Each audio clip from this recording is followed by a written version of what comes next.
before we can make sense of what does it mean to practice sin or be a slave, what is sin? Then we can answer the question, what does it mean to be enslaved to sin as our master? So the biblical concept of sin can be explained in a number of different ways. And this is what we need to ask. Are they a slave because they practice, or are they practicing because they're a slave? Which one comes first? And I want to make it very clear, I'm not saying you're enslaved to sin the way that Calvinistic theology will define that, which is to say you can only do evil because it's all you will. I don't agree with that. What I agree with is that you're about to see something that changed my understanding of sin completely. I pray that by the end of this, you'll know how to study the Bible better, and you'll know what Jesus really means when he says, everyone who practices sin is a slave to sin. So what does it really mean to be enslaved to sin? Is it true that believers will never practice sin? And what is the difference between a lifestyle of sin and a periodical struggle with sin? Let's jump into John 8. We're offspring of Abraham. We've never been enslaved to anyone. Now, either they're in delusion, either they're blatantly denying the facts of their nation's history, or they have forgotten and grown so prideful that they forgot they were once slaves. Because they say, how is it that you say we'll become free? You're offering us freedom that apparently they don't think they need. So whatever, and this is the same group of people. It says, they answered him. Who? The Jews whom he is speaking to that believe him. They're still hung up on this. They don't know that they have need to be set free. They don't know that they're captive to something. They don't know that they need the freedom Christ provides. So isn't that an interesting place to be? Where you believe so far the claims that Jesus has made, and you're going, okay, makes sense, we see it. And then he's like, and if you come to know that truth, by continuing in this truth, you'll be set free. And that's where you pump the brakes and go, I don't need to be set free. Well, let's just take a journey throughout Israel's national history. They were enslaved to Egypt. They were enslaved to Babylon. They were enslaved to Assyria. They were taken captive by these nations.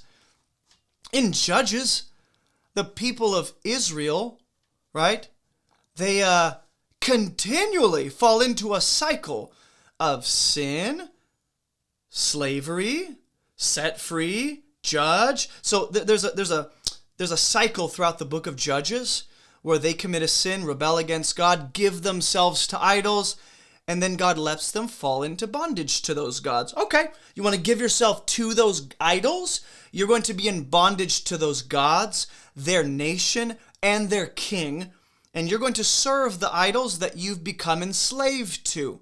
Right? Give yourselves over to that. Abandon me as your God. Fine. Have fun being enslaved to those idols, that nation and their king. And then they cry out to God in their bondage, oh, help us. And God raises up a judge, fills him with his spirit. That judge rescues Israel. And weirdly enough, what enslaved them is now given into the hand of the judge, which, by the way, is an image of Jesus.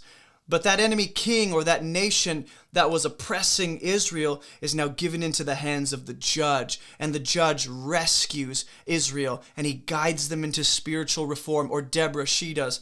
And then consequently, because of this judge and his rescue and his guiding them, they experience rest for a period of time until that judge dies and they forget and the cycle repeats.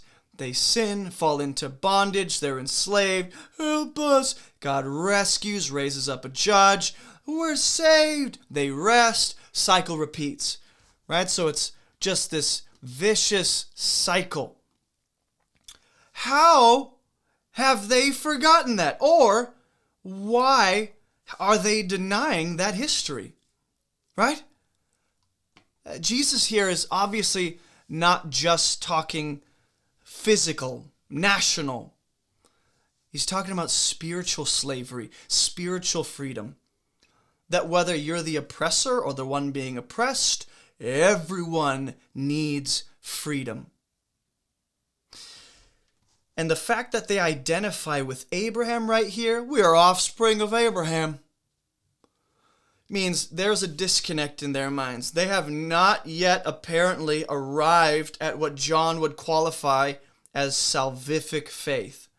They're on the fence, they're close, they're leaning, they're learning, but they don't yet admit they need freedom because they're relying on their descent from Abraham. And they're letting, well, we descend from Abraham as his descendants. And that's what they put their identity in. That's what they hope in. That's what gives them a sense of value. That's what they rely on. And on the one hand, they believe the words of Jesus. They still don't seem to understand much of what he's claiming. And you and I can actually relate to this, right? There were seasons along our faith journey, moments throughout our spiritual journey to God, where we can definitely relate to this kind of like wondering, curious, not yet sure, not making sense. We still don't see our need to be set free by the rescuer Jesus from sin. Like we're just, okay, we'll be morally good people and try and live up to God's standards. And then one day the gospel hits you like a freight train. And you're like, I have been wrong. I've been wrong. And so they are relying on their national identity, their descent from Abraham. They understand a version of what Jesus is saying, which is proven by the fact they don't yet see their need for freedom, right, in verse 33. And then in verse 37, Jesus is about to say, you guys seek to kill me because my word finds no place in you. So you have two options. Either Jesus is talking to a different group within the crowds, and John has not specified that, or he is indeed talking to those who believe in him, but have a shallow reception, a shallow faith, a shallow kind of belief in his words. Right, so there needs to be, when it comes to our battle with sin or being set free from sin, let's not equate living free from sin with being free from sin. Just for a minute, let's distinguish those two concepts. To be free is to let the rescuer set you free. To be free is to come into the freedom. It's a reality. It's our identity. It's our status. It's our position, right? It's what God has declared. The power of sin is no longer oppressing us. We're not enslaved to sin anymore. We're not held captive to the penalty of sin, right? Then we go and we progressively live free from sin. And this is where the fifth word comes in, practice or lifestyle. Practice or lifestyle. Look at verse 34. Jesus answers their confusion and their national pride by saying, look, everyone, not some, not most, not everyone who practices sin is a slave to sin. And this is what we need to ask. Are they a slave because they practice? Or are they practicing because they're a slave? Which one comes first? Is it that humanity is held captive to sin and in bondage to sin? And that's why throughout our lives as unbelievers outside of Jesus, we see this habitual life practice of sin. It doesn't mean we can never do anything morally good or morally upright or kind or anything like that.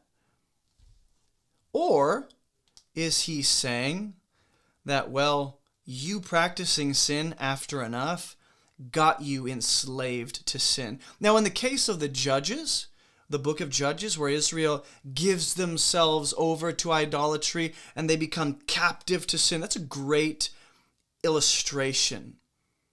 This concept, what's interesting is the biblical concept in the Old Testament of being enslaved to sin is not as clear and not as direct. Like, it's a very New Testament concept in terms of its explicitness. Like Jesus, the apostles, the New Testament authors are very clear about that language. You're enslaved. You're held captive to sin. It's your master. Now, when you look at the Old Testament, that's not as prevalent.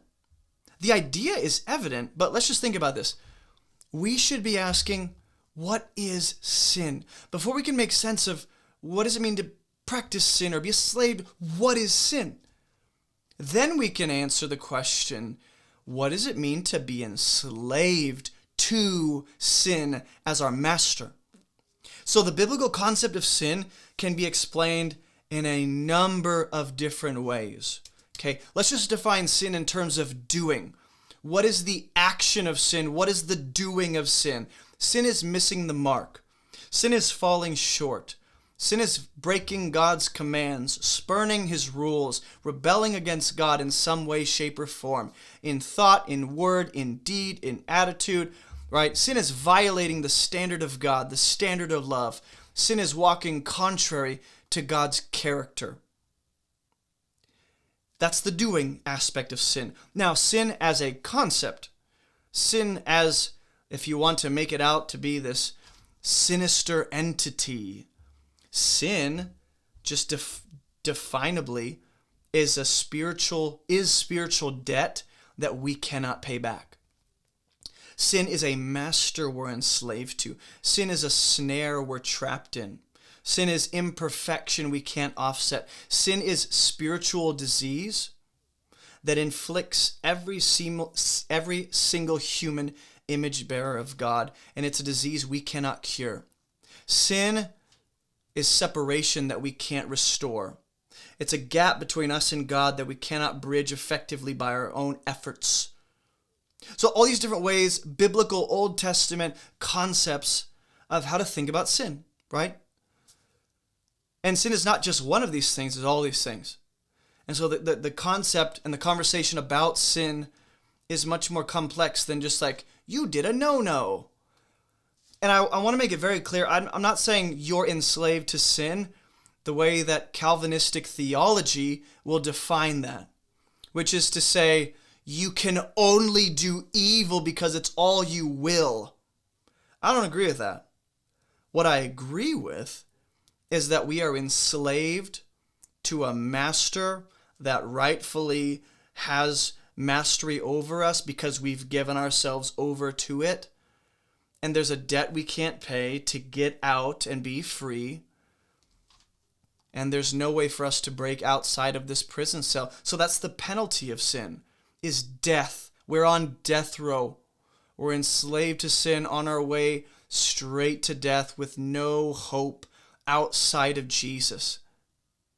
And so if you were to look at the Old Testament and look for any examples of sin enslaving people or sin manipulating people, it is all throughout the Bible, that concept, but there are only a handful of like direct statements that I found in the Old Testament that come close to what Jesus is saying. Okay? Jesus says you'll know the truth and the truth will set you free. From what? From sin. And if you're enslaved to sin, that will be proven by the fact that you practice sin. So remember what Jesus said. If you abide in my word, that proves you're my disciple. If you practice sin, on the other hand, that proves you're a slave to sin. And 1 John 3 will give us the clearest statements about this. No mixing words, just straight to the point. So think of it like this. Practicing sin equals slavery to sin or proves you're a slave to sin, just as abiding in Jesus' word proves you're his disciple, right? So these are your two options, apparently, is you can be a disciple or you can be a slave, right? You can be free from sin or you can be enslaved to sin. And in the next verse, we're going to see a new category Jesus brings up. You can be a son or a disciple, or you can be a slave. Follow Jesus in faith, be a child of God inwardly, or be enslaved to sin. So the concept of sin dominating, ruling, oppressing, enslaving, a handful of verses. Genesis 4 is one of the first examples of that. Hey, if you don't know me, my name is Jason, and I have some free gifts for you on our website at abovereproachministry.com. Maybe you want to learn how to study the Bible. We have free Bible classes just for you. Are you maybe a newer believer? Go ahead and check out our Christianity 101 Foundations course. Maybe you hate videos. Well, we have a podcast, so you can listen to all of our messages on whatever podcast platform you prefer. Maybe you want to join or start a discussion group. Check out our map of all the current armed discussion groups all around the world. And do you maybe live near Greenville, South Carolina? If you do, you should check out our church. Visit movementchurchsc.com for more information. And if you'd like to partner with us financially, you can snag a copy of my book, Fruitful, or head over to the donate page and donate through debit or credit card, PayPal, Cash App, Venmo, Patreon, or even mail a check to P.O. Box 509, Inman, South Carolina. And if you want to make a ministry connection, feel free to reach out to me on our website. All right, I know that was a lot, but I'm done. So let's get back to the video. Genesis 4:7. God is talking to Cain, who is contemplating killing his brother Abel, because Abel has been accepted, Cain has not. Cain's jealous, Cain's growing bitter, Cain's starting to let that bitterness fester into murderous thoughts. God goes, hey buddy, why has your face fallen? Which as a child, it's never what I want to hear from my parents when I'm angry. You know what I mean? And he says, if you do well, will you not be accepted? And if you don't do well, sin is crouching at the door. Its desire is contrary to you. You must rule over it. Sin is crouching in this. 4 chapters into the biblical story, sin is this monstrosity, metaphorically speaking, that's crouching at the door of Cain's life and heart, waiting for its opportunity to pounce. And if Cain does not do well, he's allowed sin to come in, gain access, and have mastery over him.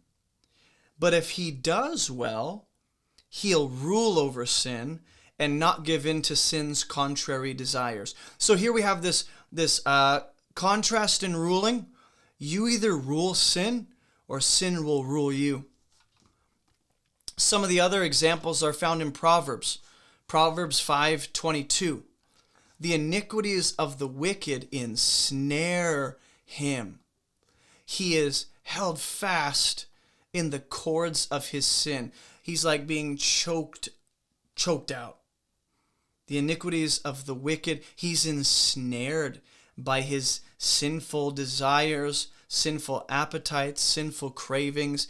And then when he brings sin about, which James says, sin starts off as a desire, then it gives birth to sin, then it produces death. Well, there's a process, and along the process, sin begins to ensnare and wrap its vicious, venomous cords around its victim, so that when you sin, you find yourself in the consequences of that, which is why the wicked lay a snare for themselves. Proverbs 12:13, an evil man is ensnared by the transgression of his lips, but the righteous escapes from trouble. Right? So the result of sin is that there are consequences. One of those main consequences is death. Death. And apparently the righteous man escapes the consequences of whatever sin they avoided. Proverbs 29:6. So far this is at least sin wanting to rule. Is almost to paint it quite crudely. It's like sin has a rope wrapped around its victim's neck, and sin is trying to drag that person into death. Right? That's the idea, is that we're held fast by the cords of sin, being dragged straight into death with no one to help us except Jesus. And we can't help ourselves, because at times, we willfully walk the direction sin is trying to take us by giving ourselves over to sin. That's what Romans 6 talks about. Proverbs 29:6 says, an evil man is ensnared in his transgression. Right? So there's all this language of transgressions, wickedness, sin. It seems as though the action here is what's most in mind. The action of doing the sin and rebelling and violating God's commands puts you in a snare, puts you in a trap. It's like you're walking willfully into that prison cell. So those are just some of the more common statements about sin being a master or ruling or manipulating. Now, when Jesus talks about practice, I hinted at this in a minute, or before, and I'm going to show it to you in a minute.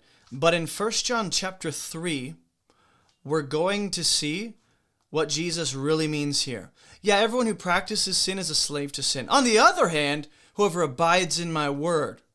So apparently, not just according to the words of Jesus, but the rest of the Bible, your lifestyle, your habitual pattern and way of life and constant activity, the majority of you living is going to prove that you have genuine indwelling faith and you're a child of God, or it's going to speak to the contrary and prove that you are indeed not a child of God, but the lifestyle is one of the main witnesses to our faith or lack of faith.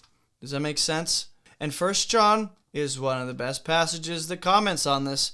Everyone who makes a practice of sinning also practices lawlessness. That's what sin is. It's living like the law does not apply to you, living outside of the law, living like God's commands don't matter and aren't good, and you don't care about it, so you're going to do whatever you want. You're the master of your own life. You know that Jesus appeared to take away sins, right? And in him there is no sin. So if you're in him, then you are not in sin, and there is no sin in you when it comes to your position and status, though it exists in your mortal body, which is not truly the truest version of you. It's just a shell we currently occupy until we're given new glorified bodies. Yeah, no one who abides in him keeps on sinning. I don't think it gets in more clear than that. No one who keeps on sinning. And a lot of people want to know, okay, give me a number. Give me a clear, definable measurement to know whether or not I am keeping on sinning, or whether or not I am practicing sin. Like, at what point is my struggle with sin just a practice? Because that's the real question a lot of people have. Like, hey, I'm a believer, so I'm going to struggle with sin, but I won't practice it, right? So how do I know that I'm not practicing, that I'm just fighting and struggling and giving in at times and finding myself? I think desire is a huge part of it. Just get beyond the number for a minute. Forget the metric, forget the measurement to go, have I committed the 89th sin of the week? If I have, then I'm practicing sin and I'm probably not a believer. Like, get past that. We know what a lifestyle of sin is. There's no repentance. There's no remorse. There's no conviction. That's the only way you can keep on doing that, unless your conscience is eventually just seared completely, right? There's no sense of like, I want to do what God wants. I want to please God. There's none of that. There's no desire for the good and the glory of God. It's just, I'm going to keep on sinning. Hey, I want to do something. I'm going to do it. Hey, I feel like satisfying that craving. I'm going to do it. I think you and I know. Like, we don't need the Bible to spell out with a definable measurement how much sin is a practice. Like, we know. And just to be clear, no one who keeps on sinning has either seen him or known him. Now, the main sin 1 John touches on is the sin of unbelief, the sin of continually rejecting Jesus as the Messiah, and then from that unbelief, you live lawless, right? Little children, let no one deceive you. Whoever practices righteousness is righteous. Not because he's practicing righteousness. So it doesn't go like this. Hey, if you want to become right with God, you have to practice righteousness enough. We know that's not the case. It's, I am made righteous because of Christ. And then from that place of being righteous, I begin to practice more and more righteousness. The same is true for sin.